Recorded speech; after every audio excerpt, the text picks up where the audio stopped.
Imagine the sound a human bone makes when it snaps in half. It is not the loud, theatrical crack you hear in action movies.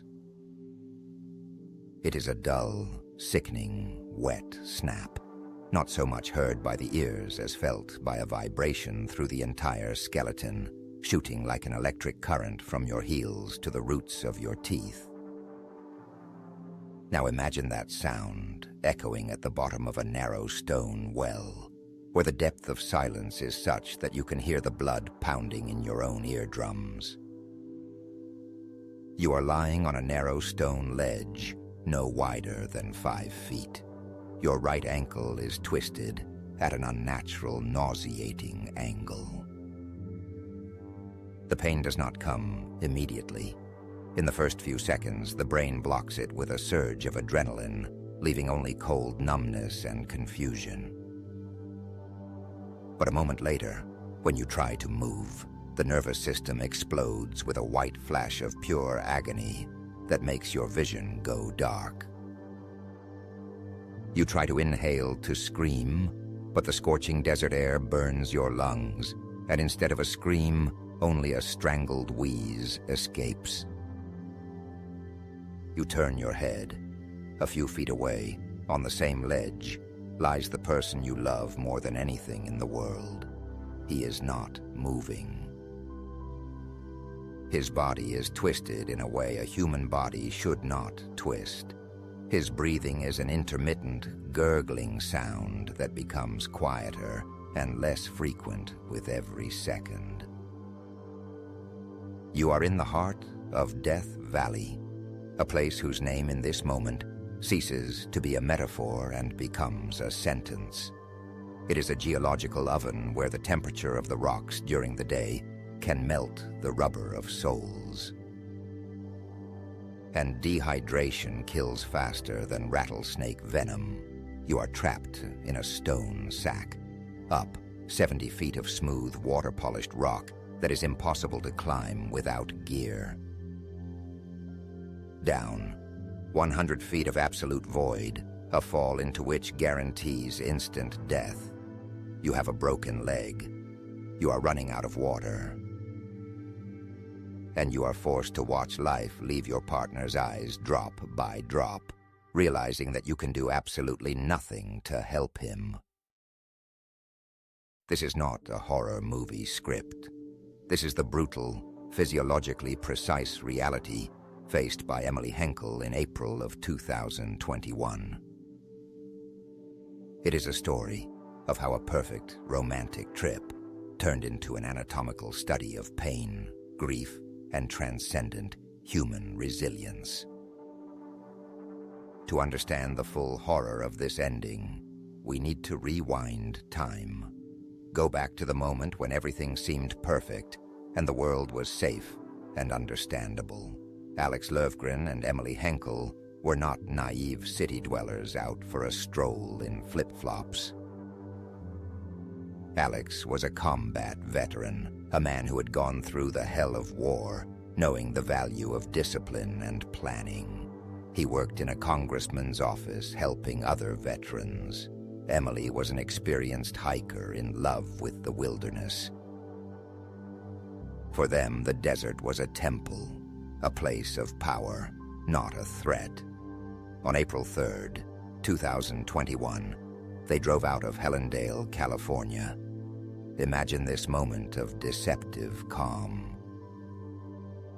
The smell inside their Subaru Forester is a mix of old coffee, road dust, and that special scent of freedom found only at the start of a long journey. Music plays. They laugh, discussing plans for the evening. In the trunk lies everything necessary: jerry cans of water, canned tuna, a tent, sleeping bags. They feel invulnerable. They have a reliable all-wheel drive car built for off-roading. They have maps. They have experience. They have each other. Their destination, Death Valley, the lowest, driest, and hottest point in North America. A place of alien, mesmerizing beauty. By day, the dunes here shimmer with gold, and the rocks are painted in purple and ochre. But this beauty is a predator's mask. Death Valley is a biologically hostile environment. Here, the human body loses up to 2 liters of water an hour just through breathing and the evaporation of sweat, which dries before you even feel the moisture on your skin. That day, they met a park ranger. He, wanting to help experienced hikers avoid crowds of gawkers, recommended a secluded spot, Gold Valley Road. The name sounded like a promise of adventure. The road was marked as difficult, but for their prepared Subaru, it seemed like a challenge, not a threat. They turned off the asphalt. The noise of the tires changed, from a steady hum to the crunch of gravel and stones. They went deeper into the heart of the desert, leaving civilization far behind. The landscape changed with every mile. Vegetation disappeared, giving way to bare, sun-scorched rocks and endless salt flats. The sun began to dip towards sunset, painting the canyon walls in blood-red tones. It was a classic moment of false calm, when the trap is already set, but the victim does not yet hear the click of the spring. 5:30 p.m. Suddenly the car cabin is shaken by an impact. The sound was not like a normal flat tire. It was 2 sharp, loud pops, like pistol shots, sounding almost simultaneously. The steering wheel jerked. The car veered to the side. Alex hit the brakes. The Subaru froze in a cloud of raised dust. The silence that followed after he killed the engine was absolute, ringing. In Death Valley, there is no bird song, no sound of wind in foliage, only the pressure of the void on the ears. They got out of the car. Reality hit them in the gut harder than the heat. A razor-sharp piece of bedrock, hidden in the road dust, had slashed both tires on the passenger side. The rubber was torn to shreds, exposing the cord. The metal rims were bent by the impact on the stone. They looked at each other, and in each other's eyes read the sentence. They had 1 spare. The math of desert survival is brutal and simple. 2 flat tires minus 1 spare equals 0 chance of driving away. They checked their phones. The screens showed no service. Of course, they were in a dead zone, 22 miles from the nearest asphalt. That is 35 kilometers over rough terrain in conditions of extreme heat. At this moment, their experience kicked in. There was no panic. There was cold, tactical calculation. They spent the night in the car, conserving energy. They ate, drank, and studied paper maps. They made a decision that at the moment seemed the only correct and logical one. Instead of walking back 22 miles along the road where the chances of meeting another car were 0, they decided to cut through a mountain pass to Mormon Point. The map showed a trail there. April 4th, 4 a.m. They left a note on the dashboard, written in clear handwriting. 2 flat tires, heading to Mormon Point. We have water for 3 days.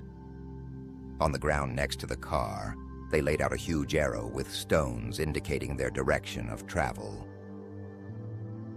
They took backpacks, poured all the water into bottles, took packets of tuna, and walked out into the darkness. The moon lit the desert with ghostly silver light. Walking was easy. The air was cool. They even joked, supporting each other. They thought it was just a tough hike, a story they would laughingly tell friends at a party in a couple of days.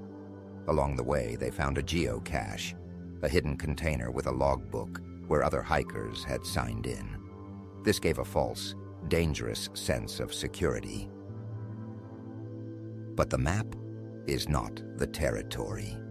Topographic lines on paper do not show the looseness of rock, the shifting sand, and vertical drops.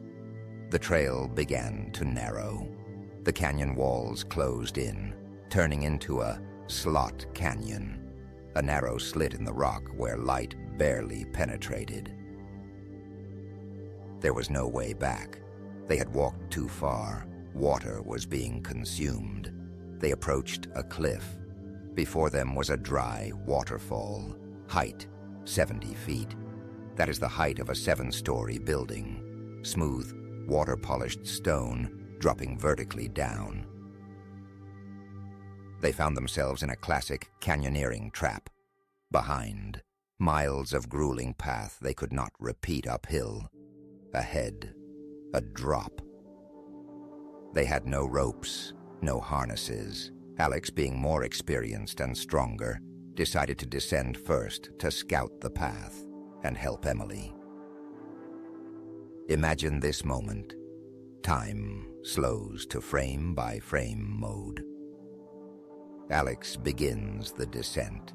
He searches with the toes of his boots for microscopic ledges, cracks in the stone. Emily stands at the top, holding her breath, her heart beating somewhere in her throat. "Careful, Alex. Please be careful," she whispers, clenching her fists until her knuckles turn white. Alex freezes. "I don't see a way down." His voice echoes off the canyon walls. "It's a dead end. I'm coming back." He makes a movement upward. His boot seeks a foothold. The stone under the sole, weathered by centuries, crumbles to dust. There is the sickening sound of rubber grinding against stone, the sound of lost traction. "I'm slipping." A scream full of primal terror that Emily will never forget. She sees his fingers turn white from strain, trying to grip the smooth stone. And then, the relentless jerk of gravity. Alex disappears over the edge. There is no sound of a long fall like in movies, only the dull, heavy thud of a body hitting rock below, and instant, cotton wool silence. Emily stands on the edge of the abyss. Her brain refuses to process the information. Alex is gone. But from below, from the darkness of the gorge, comes a groan. He is alive. At this moment, Emily's instinct for self-preservation shuts off. Adrenaline overdrive kicks in. She needs to get to him, immediately, at any cost.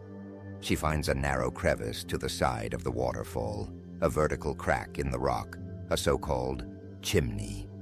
She climbs down without a safety line. She wedges herself with arms and legs between the walls, moving down centimeter by centimeter. Halfway down, she realizes there is no further way down. The stone becomes smooth as glass. There are still 30 feet to the ground, 9 meters of height. Muscles burn from exertion. Hands begin to tremble. She cannot climb up. She cannot hang forever. She makes a choice. She throws her backpack down, hoping it will cushion the fall, takes a deep breath, and unclenches her hands. A second of free fall in the void, impact with the ground. Physics is merciless.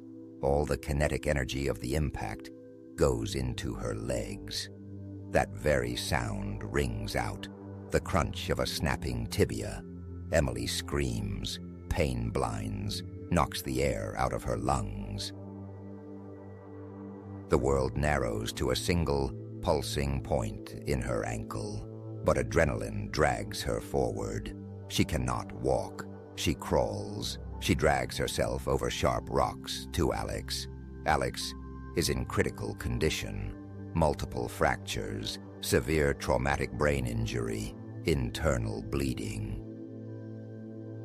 He is conscious but fading before her eyes. They are alone on a narrow stone shelf in the middle of a huge canyon. Below, another drop, 100 feet. There is no exit. Emily tries to give him water, wets his lips. She holds his hand, whispers words of love and support, trying to keep him in this world by the force of her will. April 4th, Easter Sunday. Alex's breathing stops. He dies in the arms of the woman he loved. Imagine Emily's psychological state in this second. She is injured. She cannot walk. She is trapped in a stone sack. And next to her lies a body. Night covers the canyon with a black blanket. The temperature drops sharply. Emily takes a thin mylar blanket from the first aid kit, a piece of silver foil. She covers herself and Alex's body.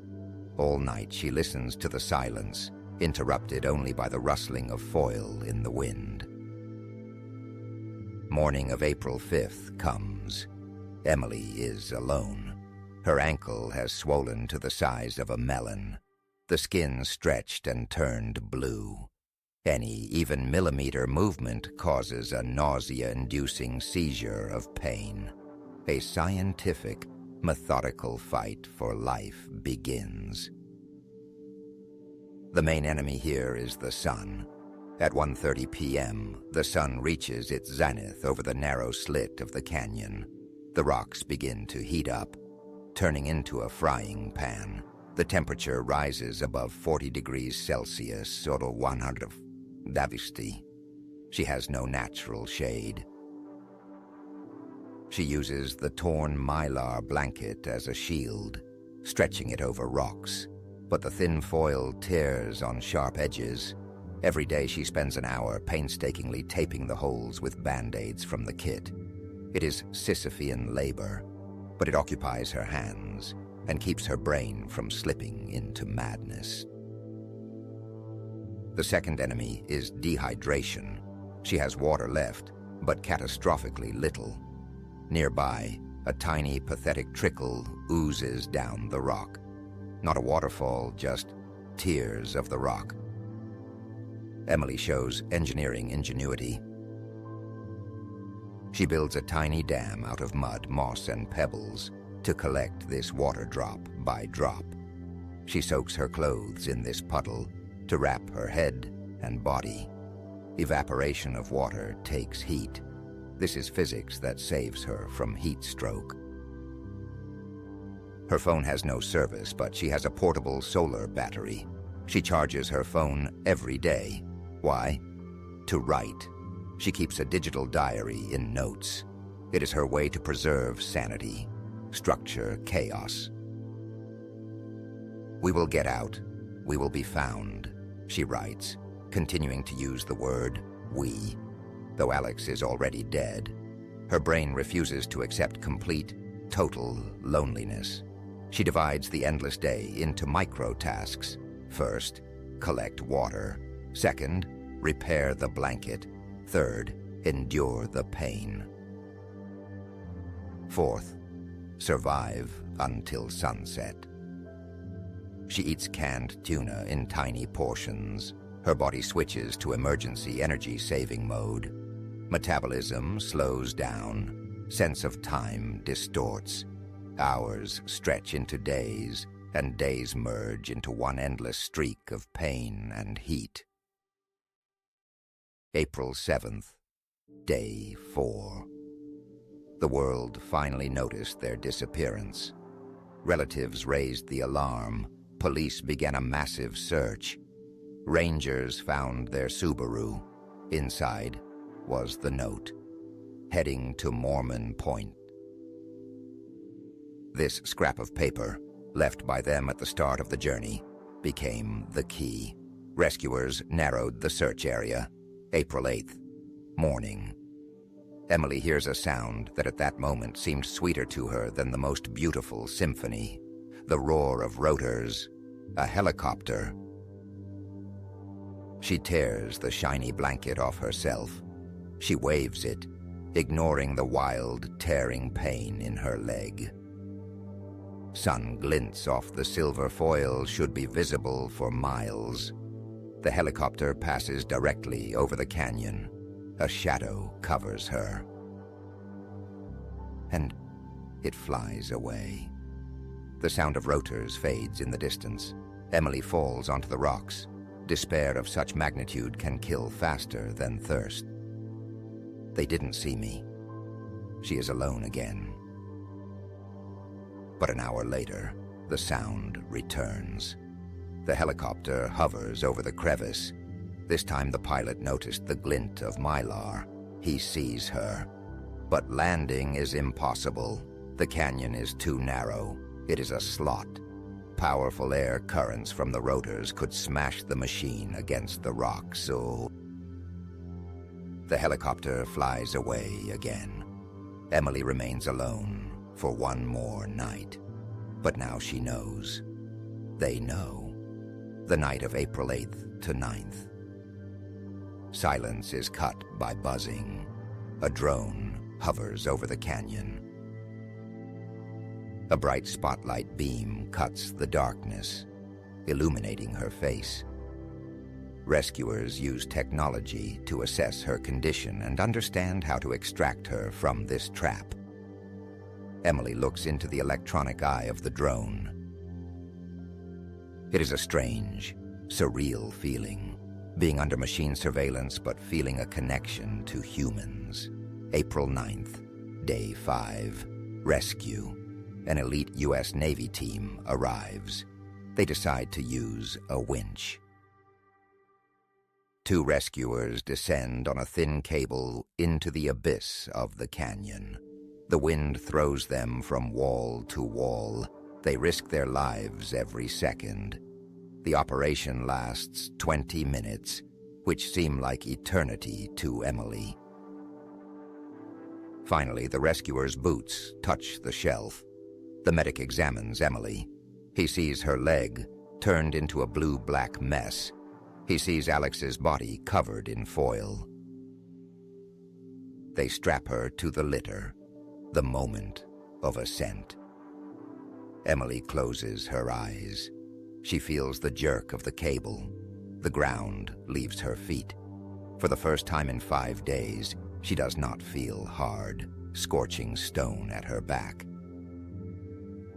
She hangs in the air, rising toward the light. She opens her eyes at height. Beneath her spreads the endless, cruel, beige beauty of Death Valley, the landscape that killed her beloved and almost killed her. Emily was taken to the hospital, where she underwent urgent surgery. Doctors said her intuitive decision not to take off her boot, despite the pain, saved the leg. The boot acted as a compression splint, holding back catastrophic swelling. If she had taken it off, circulation could have stopped, and gangrene would have set in. Alex's body was raised later. Emily returned home. Physically, she healed, but part of her soul remained there forever, on that stone ledge. Survivor's guilt is a heavy, invisible burden. The question, why me and not him, will haunt her for years. But this tragedy left a legacy. Alex Löfgren dedicated his life to helping veterans, trying to heal their souls through connection with nature. In his honor, the Alexander Löfgren Veterans in Parks Act was passed. Now veterans and families of fallen military members can visit U.S. national parks for free. His death opened doors to nature for thousands of others, giving them a chance at healing. Emily Henkel survived not because she was lucky. She survived because she fought every second turning despair into routine and fear into action. When you think your day is bad, remember Emily. Remember the narrow ledge, the broken bone, the rustling foil, and 5 days alone with silence. The human spirit is stronger than bone, stronger than stone. And sometimes, to survive, you just need to force yourself to take one more breath.